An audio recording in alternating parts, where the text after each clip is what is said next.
My entire career has been focused on markets and companies, figuring out the long-term drivers of their success or failure. But there is a dynamic unfolding in Washington right now that is deeply familiar to me from the business world. It's a pattern that, in my experience, rarely leads to a good outcome. I feel it's necessary to discuss, not to push a political viewpoint, but because the core principles of sound leadership and failed leadership are fundamentally universal. They apply whether you are stewarding a company or a country. It'll start with a foundational belief I've always held. Loyalty is a magnificent asset, but only when it is reciprocal. In my business life, the most successful partnerships I've ever formed were based on mutual trust and aligned values. Charlie Munger and I were partners for decades, built on a foundation of complete two-way trust. Neither of us ever had to worry that the other would sacrifice him to save himself when challenges arose. We had plenty of disagreements, certainly, but we never once doubted the other's basic integrity or his commitment to our shared enterprise. But when loyalty flows in only one direction, it ceases to be a partnership. It becomes something else entirely, a form of capture, where one party demands total fealty and the other party provides it, receiving no genuine obligation in return. The dynamic I'm observing in Washington today bears a striking resemblance to that second scenario. It's deeply troubling, because I have seen this precise pattern dismantle companies, ruin careers, and gut institutions that took generations of work to build. Mike Johnson, the former Speaker of the House, is learning a difficult lesson that many in the corporate world have learned before him. One must never confuse temporary alignment with a permanent, durable partnership. Johnson invested his full political capital in Donald Trump, standing by him through every legal challenge, public controversy, and political storm. Now, some might look at that display and call it admirable loyalty or principled backbone. But when I examine it through the lens of decades spent observing organizational structures, it looks like something else. It looks like putting your entire retirement savings into a single pre-revenue speculative startup. It's possible it could work out. I've seen long shots pay off, but the risk exposure is catastrophic. There is no diversification. There is no hedge. You've left no margin for error, and no room for the other party to falter. In this specific case, that risk is now coming due. Johnson's entire political viability was tethered to that one relationship, and that tether now appears to be under severe strain. That is an incredibly vulnerable position to be in. I am not here to pick a political side. I have known good, honest people on both sides of the aisle, both Republicans and Democrats. I am here to talk about the consequences of institutional failure, about what happens when leadership ceases to function, because that breakdown impacts every single one of us, regardless of our affiliation.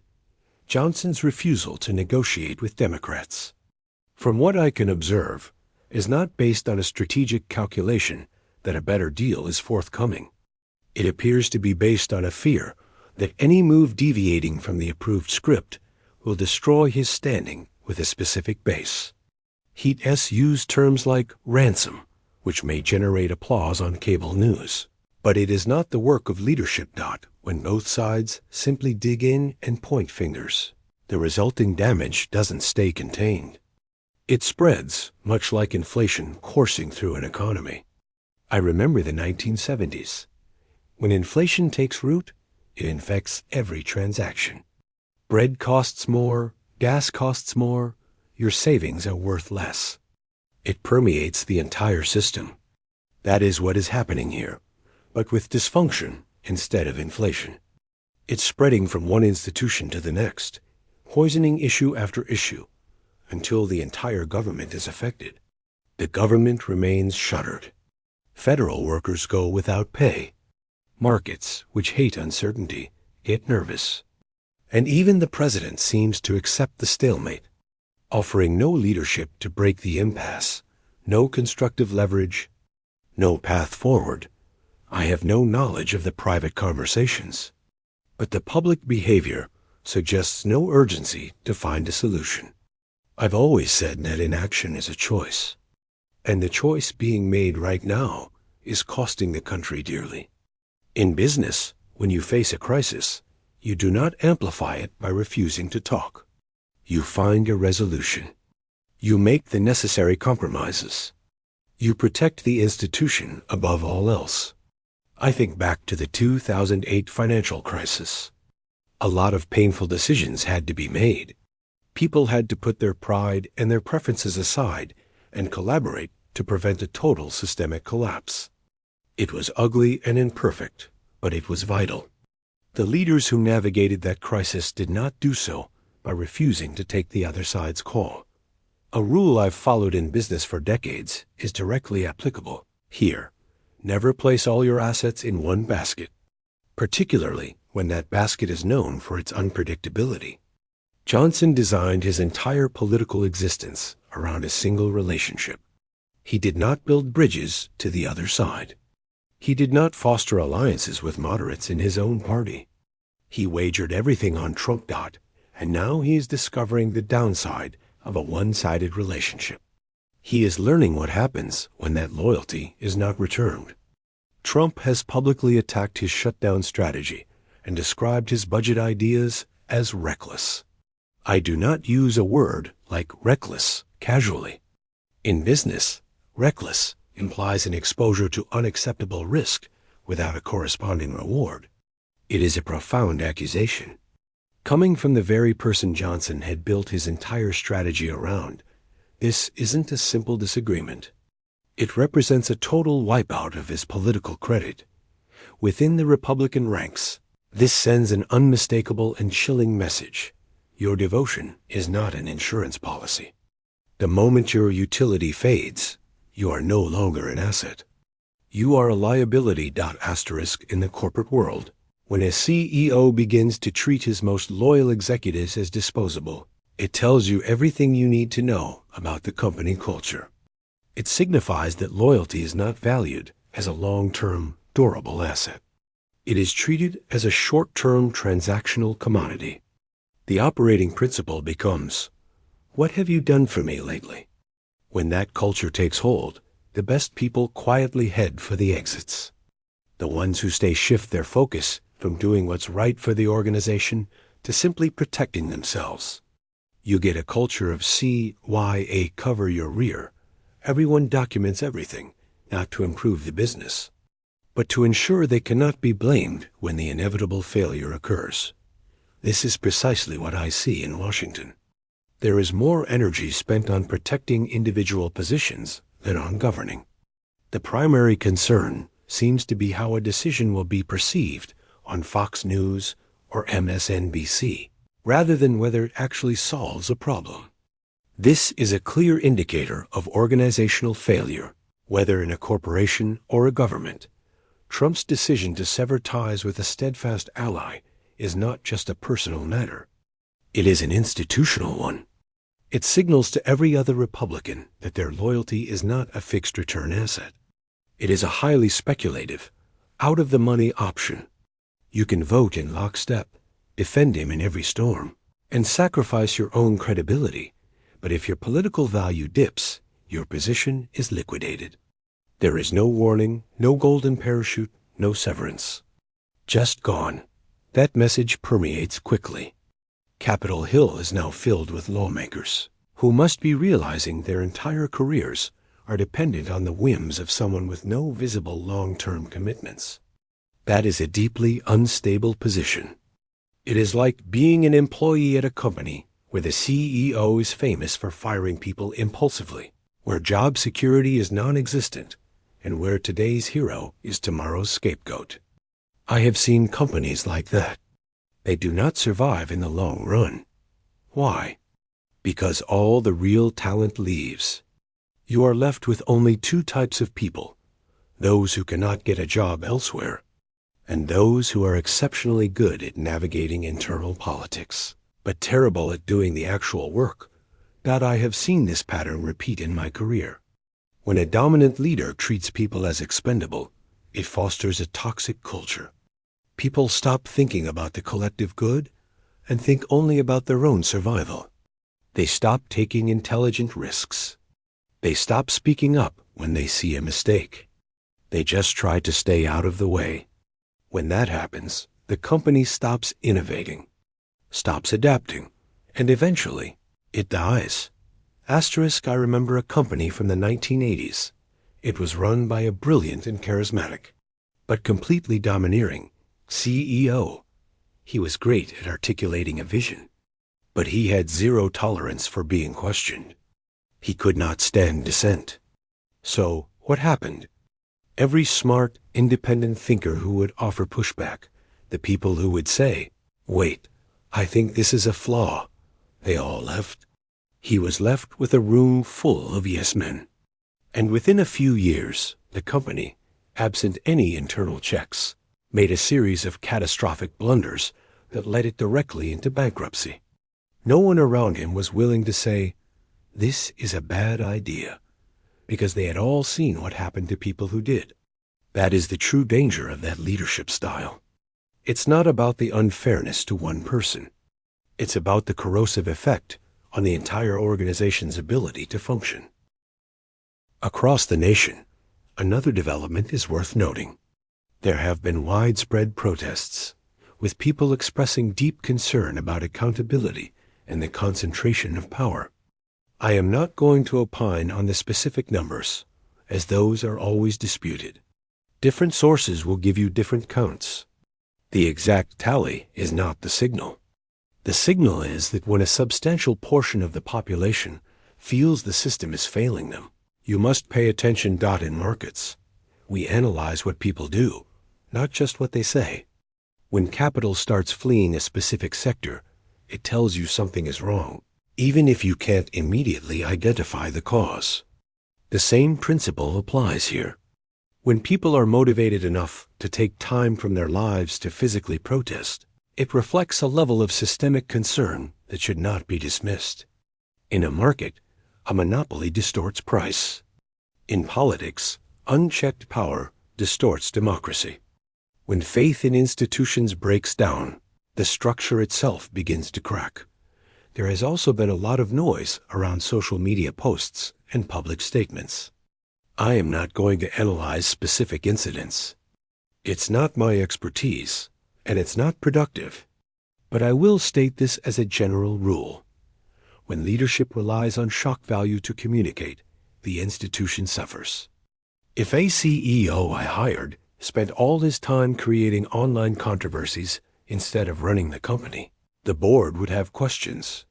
We would ask, why is your focus not on operations? On strategy? Why is your energy devoted to creating drama? Trust is earned in decades and lost in minutes. I have spent a lifetime building Berkshire Hathaway's reputation for integrity. That reputation is our most valuable asset, but it could be destroyed by one bad act. Right now, trust is being rapidly depleted in Washington. When institutions lose credibility, when the public stops believing the game is fair or that leaders are acting in good faith, the cost is enormous. Let's review the context, because it matters. Mike Johnson took the speakership in late 2023 after Kevin McCarthy was removed. McCarthy was ousted after he made what seemed to be a pragmatic decision. He cut a deal to prevent a government shutdown. That move, which was responsible from a governance perspective, was treated as a fireable offense by the most rigid, ideological wing of his party. I'm not saying McCarthy was a perfect leader, but he made a choice that averted a crisis, kept the government running, and protected federal workers. And he was removed for it. Think about the signal that sends. It communicates that practical problem-solving is punished. It says that preventing a crisis is less important than ideological purity. When an organization penalizes compromise and rewards confrontation, it is no longer in the business of governance. It is in the business of theater. And in the market, we know that drama does not create long-term value. Execution does. Results do. Johnson positioned himself as the antidote. totally loyal to Trump. To some, this was conviction. To me, it was a strategy with no margin of safety. In investing, we hedge. We protect ourselves from the downside. If you buy a stock, you might buy a put option as insurance.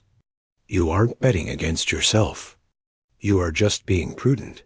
Johnson did not hedge. He made a leveraged, all-in bet on one relationship. In finance, leverage magnifies gains, but it also magnifies losses. When your entire political existence is dependent on one person's approval, any disagreement becomes an existential crisis. One independent thought, one decision based on your own judgment rather than his, and your whole position is in jeopardy. The extended government funding crisis is the impossible situation this creates. Soldiers aren't getting paid. Federal services are shut down. This all stems from a spending bill problem that should be solved with negotiation, not brinkmanship. I've been in countless negotiations. The best ones are where both parties walk away feeling they got something, not where one side is crushed. Johnson's job should be to find that solution, to navigate between political reality and national duty. But he has become a placeholder for indecision. This is what happens when influence is over-leveraged and leadership is absent in business. If you don't make payroll, it is an existential crisis. The board convenes. Action is taken. In Washington, accountability is being avoided as if the real-world costs are imaginary. But federal workers are facing real hardship. They have mortgages and medical bills. They are the collateral damage of this. Every day this continues, their situation worsens. That is not acceptable. It was reported that Johnson, under pressure from donors, workers, and state officials, briefly floated the idea of bipartisan cooperation, of actually solving the problem. For a brief moment, it looked like governance might break out. But in a system built on loyalty tests, independent thought is treason. I don't know what was said in private. I can only observe the pattern. When Trump has publicly turned on former allies, it injects volatility into the entire organization. This is observable fact. We saw it with Jeff Sessions, who was fired for following Department of Justice guidelines and recusing himself. We saw it with Bill Barr, who fell from favor for stating the factual results of investigations.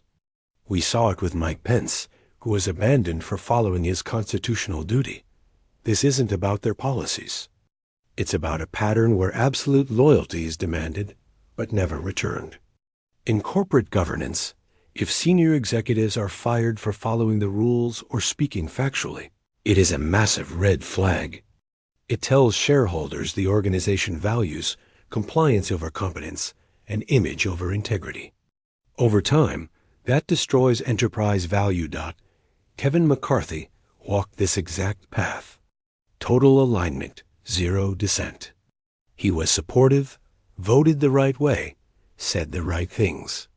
The moment he compromised across the aisle to prevent a crisis, his support vanished.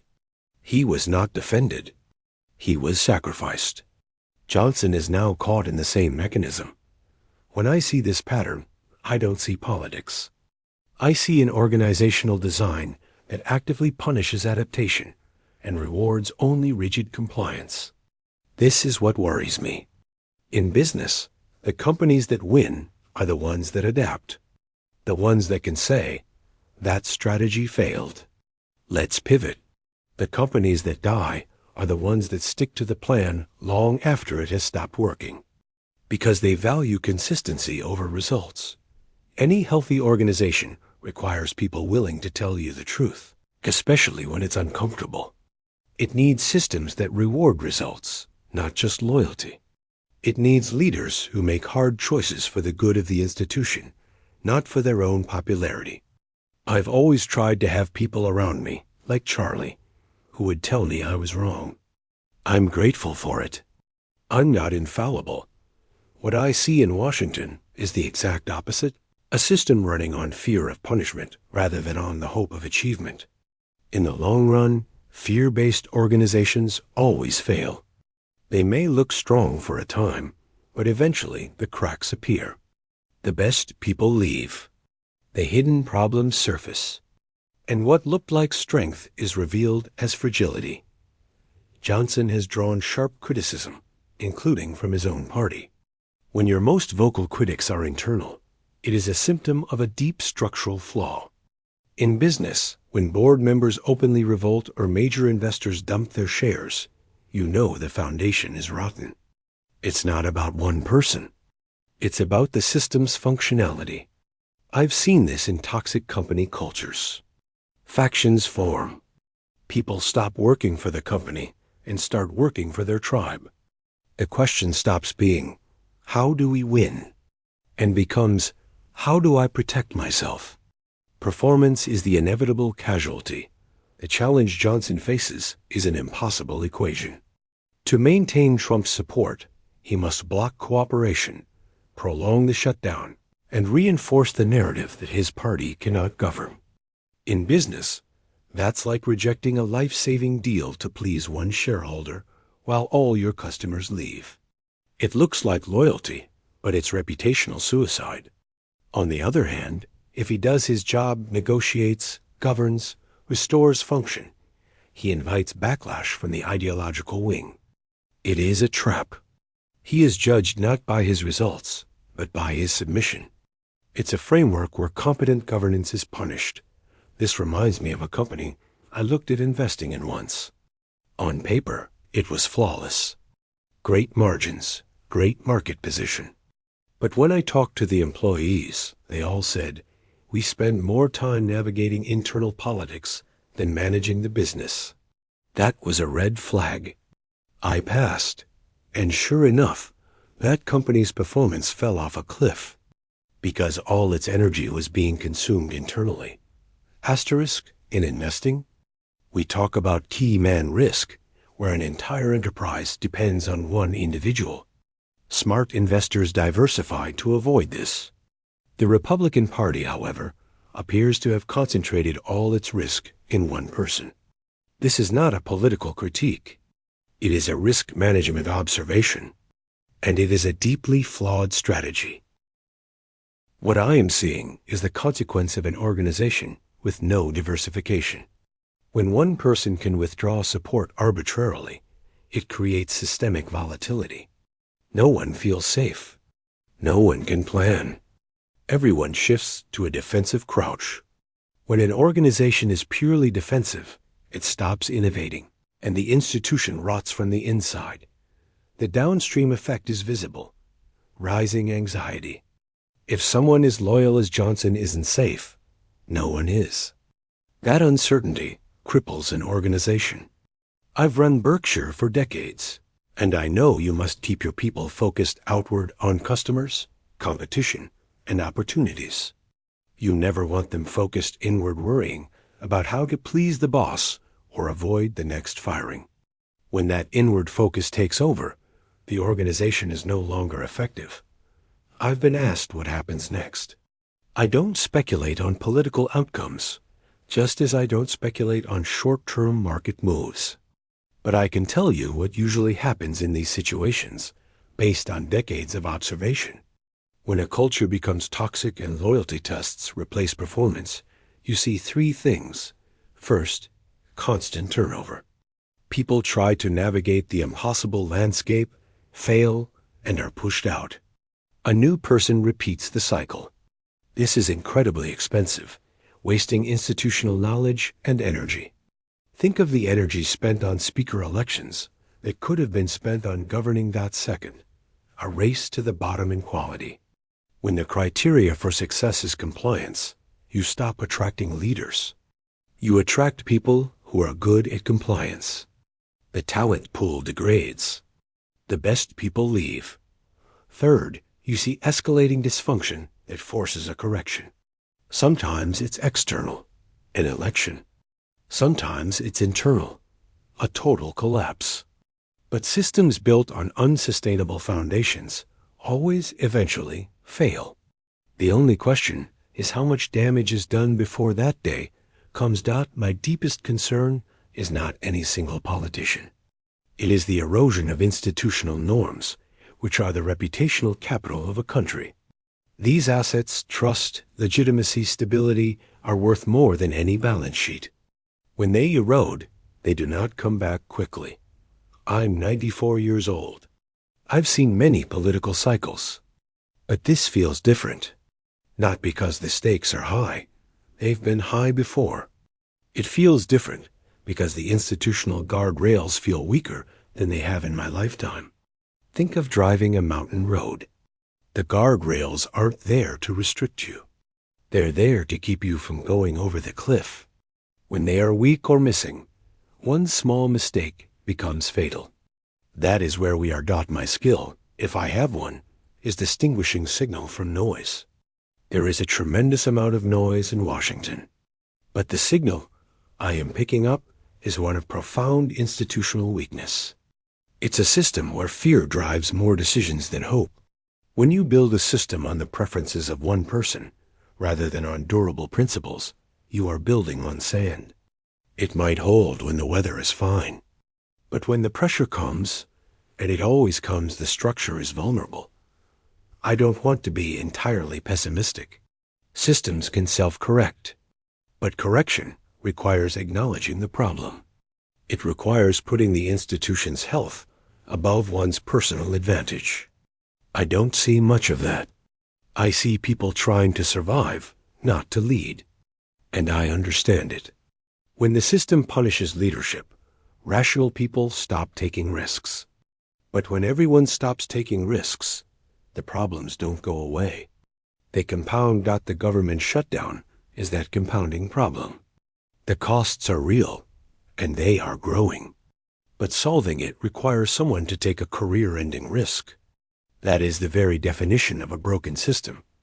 The irony is that those responsible for this rigidity probably see it as strength. But there is a difference between being principled and being rigid. I am principled about integrity. I am flexible about almost everything else to achieve a good outcome. That flexibility has been key to Berkshire's success. This situation has made practical problem-solving impossible, because everything, even a budget, is now a test of loyalty. And the cost of this impossibility is being paid by ordinary people. In investing, you worry when everyone else is focused on short-term wins. I see that now. My worry isn't about policy. It's about the system itself breaking. What's not normal is when the basic functions of government stop. Trust is fragile. Stability requires maintenance. It won't take care of itself. I don't have easy answers. But I know the current path is not sustainable. Something has to change. The incentives, the people, or the rules. My hope is that we don't wait for a catastrophic break. Gradual reform is always preferable to sudden collapse. But reform requires acknowledging the problem. And I see too many people pretending the foundation isn't crumbling beneath their feet.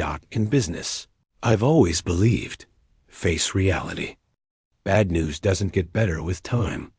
The sooner you admit the problem, the more options you have. If you wait until the crisis is undeniable, you are in triage mode. And triage is always more expensive and more painful than prevention. I fear we are heading for triage. The problems are visible, but they are not being addressed, because addressing them requires the very leadership the system currently punishes. I have hope because America has overcome worse.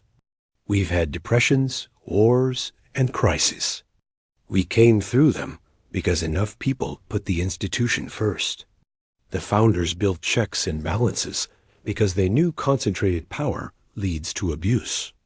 Those checks are weakening. In investing, the most dangerous moment is when you think the rules don't apply to you. I see a lot of that pride in Washington, a belief that they can break the rules without consequence. But institutions, norms, and precedents matter. They are all that stand between us and chaos. I don't know how this chapter ends, but I know the underlying institutional decay won't be fixed by one election. The pattern is deeply troubling. If I saw this pattern in a company, I wouldn't touch it. I know this isn't my usual topic, but the principles of good leadership are universal. We are seeing what happens when they are ignored. This isn't about Republican or Democrat. It's about whether we have a system that works. I am concerned, but I remain hopeful that we will find the courage to address what we are facing. Thank you.